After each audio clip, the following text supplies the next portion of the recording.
Hello, beautiful people. Welcome to my Big Booty DPS boot camp. I hope you brought a towel because we're gonna get sweaty.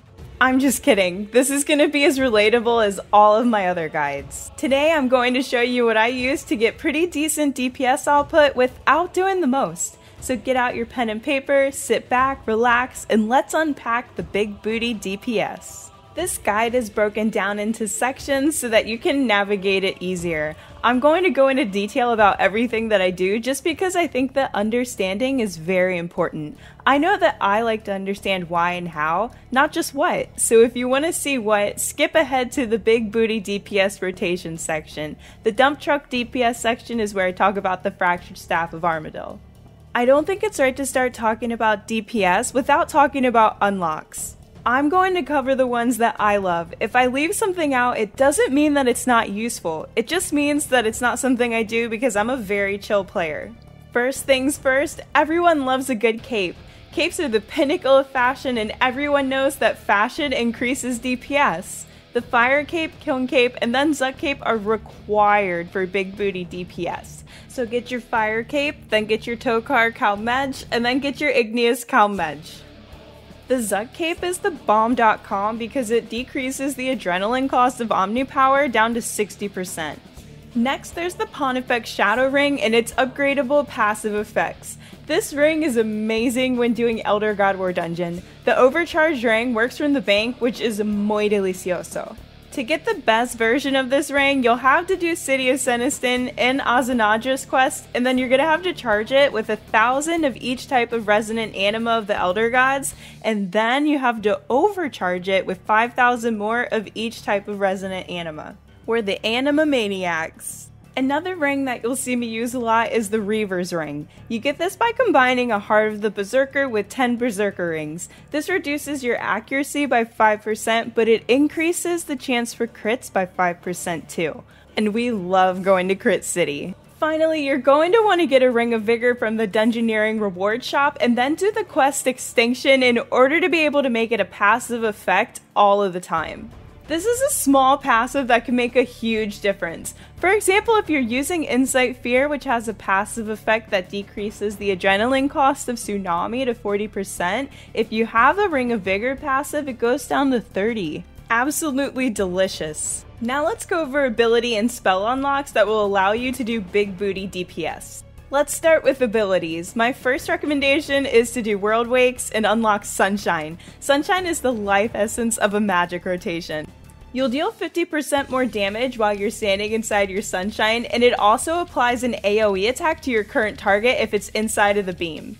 Having a planted feet switch, which is an invention perk, will make Sunshine even better by extending the duration of Sunshine at the cost of its AoE effect. I have my planted feet switch in my Sun Spear from back in the day when times were simpler. This is an old method because it is a weapon that can be used for magic and for range. If it ain't broke, don't fix it. But wait, there's more. Here's the best part. There's a Greater Sunshine ability now that's unlocked by reading a Greater Sunshine Ability Codex. This is a pretty expensive ability, but it's definitely worth the price. Greater Sunshine makes it so that you no longer need a planted feet switch to get the extended Sunshine, and you get to keep the AoE effect. In my videos, I always use Greater Sunshine because it's a permanent unlock that I can't turn off. The Gothic Staff is another essential magic item. This staff has a special attack that weakens your enemy, allowing you to hit it harder. To unlock the staff, you need to do the Mage Arena minigame and then unlock Divine Storm by casting it 100 times in the arena. This is a lot easier in Legacy mode. Greater Chain is an amazing upgrade to the Chain ability. This is another pretty expensive upgrade, but I'll tell you what, the combination of Greater Chain and Omni Power with the reduced adrenaline cost from the Zuck Cape is sweeter than Grandpa's sweet tea, and Grandpa likes sugar. Greater Concentrated Blast is going to be the strongest basic ability that you have, so you're definitely going to need this for Big Booty DPS. But also, do what you want. I'm not going to tell you how to live your life. Unlocking Corruption Blast from the Mozcop Ability Codex is nice and cheap, and I use mine all of the time. And finally, there's Magma Tempest. Oh, Magma Tempest. It's a nice ability, but in my opinion, it's not worth the price. Get this if you already have everything unlocked, or if you just really want to have it. It looks very cool, and cosmetics add 56% more DPS. Just don't fact check me. As far as spells go, ancient spells are the booty meat of the big booty DPS. These spells will make your DPS thicker than a Snicker. I would make these a priority if you don't already have them unlocked. Insight, Fear, and Exsanguinate are two very powerful magic spells. Very expensive, but very worth. Smoke Cloud stacks with Vulnerability and Gothic Special to give your big booty DPS the butt lift it needs to take it to the next level. To get these, you're going to need to do some questing. Desert Treasure for Ancient Magics and City of Senesin for the spells with the thickness. As far as prayers are concerned, you're going to want to do the Temple at Senesin again for Ancient Curses and train prayer to at least 95, so that way you can use Torment to weaken your enemies and increase your output. If you've got 99 magic and some extra GP to burn, then unlocking the tier 99 Prayer Affliction is going to increase these effects. It's pretty expensive, but you'll be getting so many drops that you'll make it back in no time. Remember, unlocks and upgrades are investments, and you'll make it all back and then some, especially since watching my guides increases your RNG by 69%. If you don't believe me, go test it out. You're guaranteed to get a drop within the first 2,000 kills of any boss. Easy. Speaking of investments, let's go ahead and talk about the elephant in the room, magic gear. My advice is just get the best that you can afford. Having a set of power armor and a set of tank armor is great. You can do most bosses these days with as low as Ganodermic without wanting to log out, taking advantage of Animate Dead. Anything better than that will just increase the big booty DPS. The same thing goes for weapons. Tier 85 will get the job done in most places without making you want to retire and become a skiller. If you can afford more, that's great. As you can see, big booty DPS is about so much more than just having good weapons and armor, so don't feel discouraged at all if you can't afford better equipment right now. Get the best you can and learn to use everything else that I talked about to push your damage to the next level. Big booty DPS isn't in weapons and armor, it's in your heart. Another essential upgrade for big booty DPS is the Essence of Finality. This necklace increases damage and combines the effects of the Amulet of Souls and the Reaper necklace. But more importantly, you can store special attack in the amulet by using the item on it and use the special attack without degrading the amulet. The EOF can be upgraded with an Essence of Finality ornament kit, which further increases the damage bonus. Just keep in mind that whatever you put into your EOF gets consumed and you cannot get it out. You use it, you lose it. For magic, you're going to want an EOF with a Gothic staff in it. I also have a second EOF with an Armour battle staff. However, you're not going to see the ABS EOF in any of my totally relatable guides because it's just not totally relatable. The special attack does 5 critical hits that are delicious in a FSOA rotation. Wait a minute, is that a god book in your pocket, or are you just excited to DPS?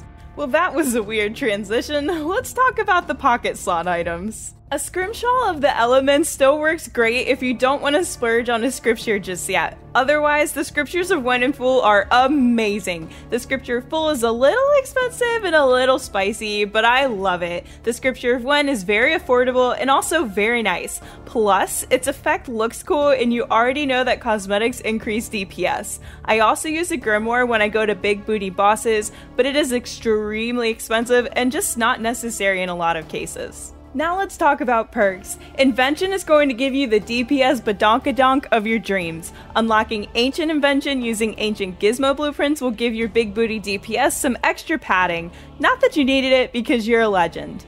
For my relatable PVM guides, I use my Sea Singer with old, cheap perks. It has Crackling 4, Enhanced Devoted 3, Impatient 3, Scavenging 2, and Looting. On my tier 85 wand, I have Precise 6 Genocidal, and on the orb, I have Equilibrium 4.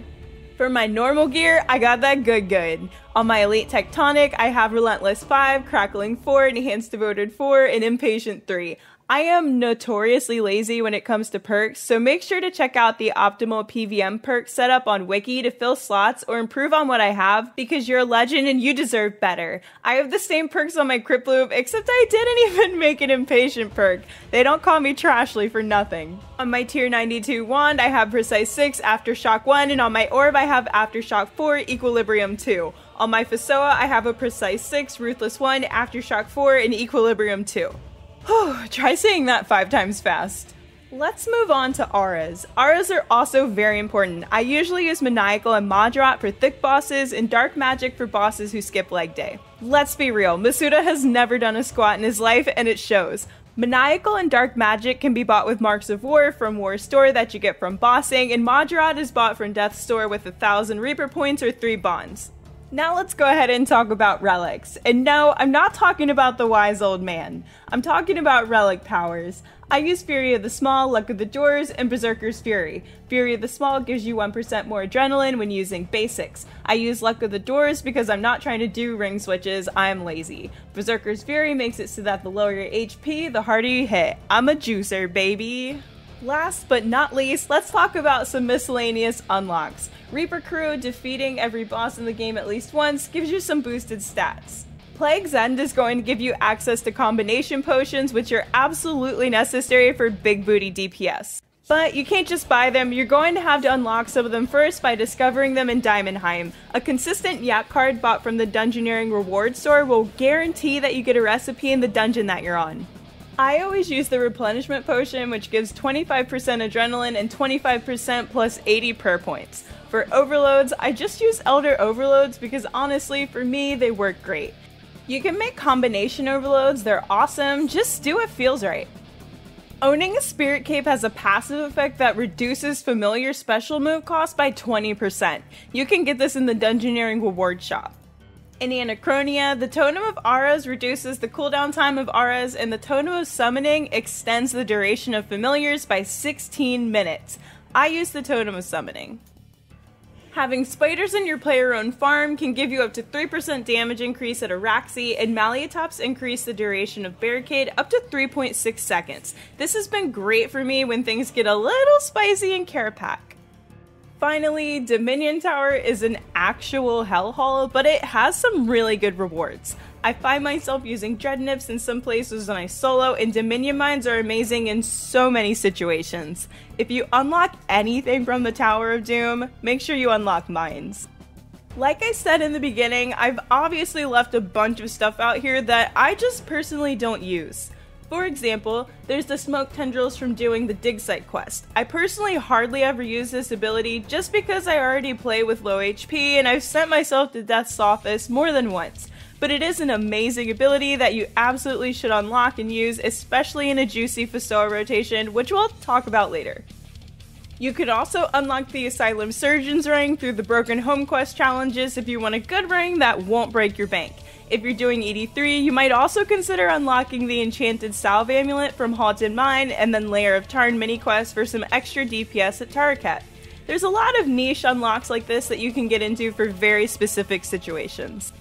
Lunar spells can be useful for sweatier players, but that's not what this guide is about really. Disruption Shield is amazing though. Limitless is also good, but I never use it. No reason, I just do what I want. There are other relics that you could use instead of Luck of the Dwarves like Shadow's Grace or even Conservation of Energy. The Inspiration Aura is also very nice and pretty cheap at only 23,000 loyalty points. It gives you more adrenaline when using attacks. I never use it, but that's just me. If you hadn't already noticed, Big Booty DPS requires a heavy dosage of questing. Good thing we all love quests, right guys? If you're bored, another quest you might find useful is Curse of the Blackstone, which gives you a 10% damage reduction in the first 3 elite dungeons, and it allows you to upgrade the ED chest, which is so nice. Twilight of the Gods will give you the 10% damage reduction in Elite Dungeon 4. I also casually didn't talk about max cape perks.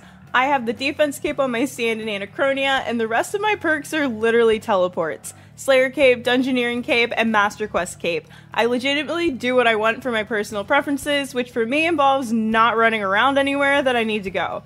It's a game, put your happiness first. I just really want to emphasize that just because I don't do something doesn't mean that I'm saying it isn't good. My goal is to be good enough to feel comfortable, but not do so much that I'm not having fun. You just have to find the right style for you. Phew. That was a lot of information. So now that we know all that, what are we gonna do with it? First, I want to talk about upgrade order. This is the general order that I'd upgrade in for my Big Booty DPS right now. At the end of the day, the upgrade order that you follow should really be the order that your heart tells you to and that your wallet dictates. Everyone has a different amount of time that they can dedicate to the game, different luck, different preferences, so you just have to do what works best for you. Here's a quick summary of my order, just in case you want to come back and reference it later. Like I said earlier, Ganodermic in tier 85 will get you through most bosses just fine. Anything better than this that you can upgrade to as you make more GP will only make your big booty DPS better. I wouldn't worry about upgrading to best in slot right away. Get something decent that leaves you GP to upgrade other things while you make more money. Having best in slot gear does not mean you'll have best DPS. It's a combination of everything that we've talked about. So while upgrading weapons and armor is very, very important, I wouldn't say that it's the be-all end-all, and I don't think that you have to rush it. And you don't even have to go for the tier 85s. I love my DPS output with duels, but staves are amazing too. What I showed in the summary are just some of the more important items that I would keep in mind when thinking about what you're going to upgrade. In between all of that, you should be adding in other unlocks and upgrades such as the Enhanced Excalibur, the totems, some of the quests like Curse of Blackstone. This is just a sort of general order to follow, really. I would also recommend farming as many of your upgrades as possible. This is going to give you much needed experience, and it's also going to save GP. If you need help with some bosses, I've got a lot of guides with basic setups that you can follow. And you can also stop by stream sometime. I love bossing with new friends, and I also love helping people and showing them how to do things. Now that you have a laundry list of things to think about and upgrade, let's go ahead and talk about what I actually do to get big booty DPS out of my totally relatable gear. Let me start by saying, like I said, some unlocks I cannot undo, and I don't have another account to make guides with. I only have my main and a hardcore iron that is a wee baby legend still. We're talking about Gothic Staff, Lunar Armor, and a Dream. So, for big booty DPS, I have Greater Chain, Greater Sunshine, Ring of Vigor passive, Pontifex Shadow passive, Reaper Crew, and the tier 99 Magic Prayer. I usually camp Insight Fear because I love to burn GP. Whoops, did I say that out loud? I mean, hit bosses hard. In all seriousness, this spell is expensive, but it is so delicious. I have also been known to switch to Exsanguinate in the middle of a boss fight because your girl will be running out of Water Runes because I don't pay attention. If you don't have multiple action bars, I can guarantee that your booty ain't that big. To add more action bars to your screen, you can do so in settings. You're going to need them if you want to do big booty DPS. If the DPS is the booty, the additional action bars are the legs. The abilities are the exercises that you do to build the thickness. So let's break it down. I put Dragon Breath at the start of my action bar because one of my favorite magic combos of all time is Detonate and Dragon Breath. Putting it first allows me to be lazy when casting. This is one of those situations where you just have to figure out what works best for you, and this is what works best for me. I almost always use G-Chain and G-Kong manually. I would recommend putting G-Kong first or second in your action bar so that way you're casting it more frequently because it is going to be your strongest basic ability. Big booty basic ability towards the front of the big booty DPS bar. The rest of the basics for me are just kind of there, and I'm not gonna lie, I don't use them manually usually. Outside of my Revo bar, you're going to see my thresholds and ultimates. On my other action bars, you'll see that I've got more magic abilities because that's what I use as my primary combat style. And by primary combat style, I mean I only use magic. So here's my rotation. Tier 95 or 99 Prayer, Sunshine, Smoke Cloud, Bomb Bomb, Gothic Spec. This is the wombo combo of boss debuffs. Sunshine provides the thickness to big booty DPS. Sometimes using Smoke Cloud can be kind of ratchet and make you lose ticks, but it's usually smooth like butter after a Sunshine. After you do the wombo combo, if you want to show off, use Magma Tempest and Corruption Blast next. I use these as often as I can for some extra sauce in my rotation, and we like it saucy. Next, we're going to build Adrenaline to Tsunami, which we can use at 40% Adrenaline with Insight Fear passive. This is going to help us get to Pound Town. And we're also making sure that we use G-Kong whenever it's available if it's not 1 or 2 on the bar. This basic slaps harder than your mama after you steal cookies from the cookie jar. Greater Chain and Omni Power is a hell of a combo that makes you feel things.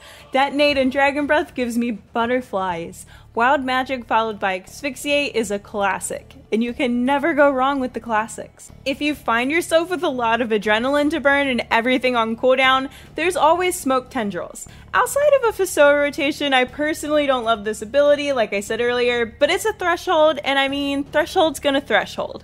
My personal favorite thing to do is just spam my G-Staff spec. When in doubt, Guthix it out. In Guthix we trust. And that's it. I just repeat this until the boss is dead or I'm dead.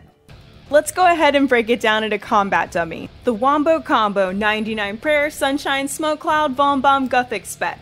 Now we're going to use basic abilities, especially Corruption Blast and G-Conk, so that way we can build up to that tsunami right there. We're going to build Adrenaline, and the first combo we'll use is Detonate and Dragon Breath. We're going to build Adrenaline again, and then we're going to hit him with that G-Chain and Omni Power. Last, we're going to hit him with the classic Wild Magic and Asphyxiate. And in between all of this, remember, we're using our G-Conk as often as we can. And that's my basic rotation. This is what you see in all of my totally relatable guides. So now you have Big Booty DPS and you want certified dump truck DPS? Let's talk about my SOA rotation for dummies. If you want to take advantage of the special attack of the Fractured Staff of Armadillo, but you don't want to do the most, this is what you can do. For this, you're going to need to upgrade yourself a little bit. We need a Reaver's Ring and a Grim. You're also going to need a Fractured Staff of Armadillo, but I feel like that's a given. Having an Armadillo Battle Staff and an EOF is also good for making it spicy, but we'll talk about that next. Finally, we're going to be using Insight Fear and Maniacal Aura. So let me break it down for you real quick. The way Tsunami works is that if you use it, any critical hit gives you 10% adrenaline. So if you use Smoke Tendrils right after you Tsunami, or an Armadillo Battle Staff spec, which both always hit as criticals, then you really start to stack up the adrenaline. The Reaver's Ring and Grim also increase the chance for critical hits with other attacks. You see where this is going. Not only are you an absolute legend and an unkillable PVM god, you're about to become a crit demon. No matter how you approach it, we're always going to start with our Wombo Combo. First we need a Sunshine, then we're going to build a Tsunami like normal. Except now, what we're going to do after is use Tendrils to build Adrenaline quickly, and then use the Staff spec. At this point I normally switch to my duels, but so that you see how it works, I'm just going to camp my FSOA. Camping Staff is great. Switching to duels is also fine. Just do what makes you happy and let your haters be your motivators. As you can see, we have turned into an absolute DPS hungry crit demon. I am just G-Staff specking over and over again so you can see how it works. Now let's take a look at the Armadillo Battle Staff. If you're into magic tricks, you are in for a treat. We're going to watch my Wonder Runes do a disappearing act. If you're using the ABS, after Tsunami, use the spec and watch your adrenaline build up faster than you can say Guthix take the wheel. Last thing left to do is to use thresholds like your life depends on it, while also spamming the ABS spec as often as you can. You can see here I just started spamming it because pour one out for my Wonder Runes. So you can see that if you spam the ABS spec, you become a crit demon with almost infinite adrenaline. But you can also see the dark side of the force at work. You can kiss your Wonder Runes goodbye. As you saw, I ran out of them because I'm wildly unprepared for everything that I do in this game, which means I definitely went through a few thousand of them in less than 30 seconds, just spamming the spec showing you how it works. Forget about party hats, show off your max stack of Wonder Runes in the Grand Exchange and you'll have a RSGF in no time. All the fly honeys know where the real money's at. And that's it! Congratulations! You've graduated from Ashley's Big Booty DPS bootcamp and you're ready to go out into the world and be the crit demon that you were always destined to be. If you found any of this useful or you had a good time, don't forget to like and subscribe. Thanks for watching, see you next time!